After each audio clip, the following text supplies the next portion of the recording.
So, which 80s filmography are you choosing? Eddie Murphy, Tom Cruise, Sylvester Stallone, or Arnold? What's up, everybody? So, let's play a little game of verses with the previously mentioned actors, movie stars, really, of the 80s. Let's start with Tom Cruise. Now, I know most people remember Tom Cruise as a leading man in Risky Business because that was really his first main role.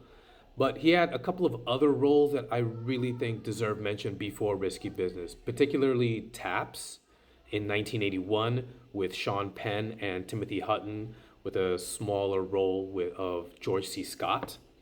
Great movie, plays kind of a baddish guy, which is the kind of role that he excels at. I wish he could have done more. After Risky Business, we got All the Right Moves.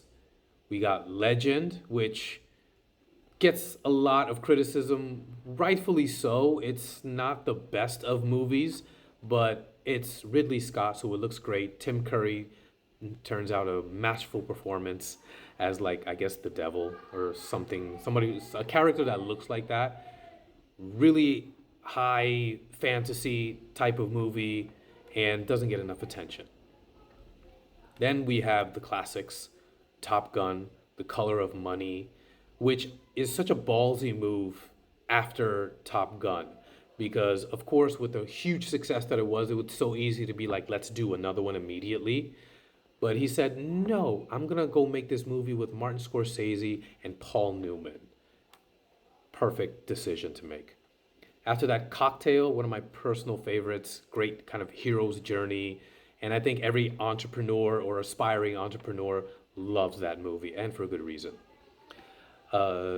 Rain Man with Dustin Hoffman and Born on the 4th of July, which one of the great performances of his career. I understand why he didn't win Best Actor because he was nominated that same year along with Daniel Day-Lewis. Now, let's look at next Arnold. So we got Conan the Barbarian and Conan the Destroyer back to back. And then after the Destroyer, we have the Terminator, which does what it does in the world of cinema.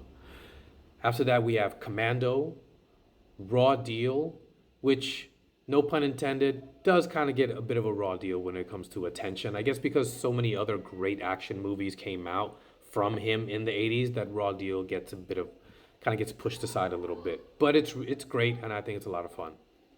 Predator, all-time classic.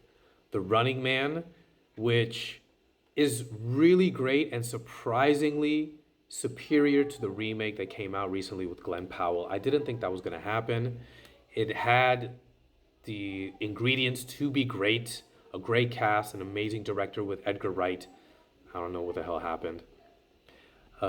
Red Heat, with directed by Walter Hill, and it's a great buddy cop movie, but a more gritty kind of cop movie, and nice little clash of cultures because he plays Captain Ivan Danko, a Russian police officer, getting teamed up with Jim Belushi's character, who's a Chicago police officer. So it was kind of nice to have the, Russia versus America, but not really versus. They're kind of trying to work together and through their differences as well to solve the case.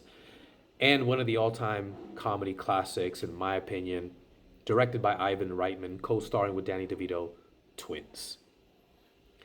Now, with Sylvester Stallone, all-time great, we got Rocky 3, Rambo First Blood, Rambo First Blood Part 2, Rocky 4, Cobra, Over the Top, which I really love. I know it kind of seems a bit of a cheesy sports movie and you wouldn't think of a sports movie about arm wrestling, but really it's a family movie, kind of like a father and son trying to reconnect, with a nice little appearance by Robert Loggia and the great all-time great wrestler Terry Funk.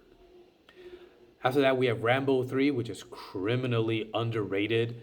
It gets a lot of heat because at the time it was the biggest action movie as far as like the most expensive action movie of all time.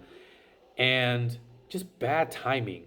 The movie is about how Rambo helps the Afghan freedom fighters fight back against Russians, uh, taking the real life situation that was happening at the time. But the movie literally came out, I think, 3 weeks or so after it ended the war in Afghanistan between Russia and the Afghans.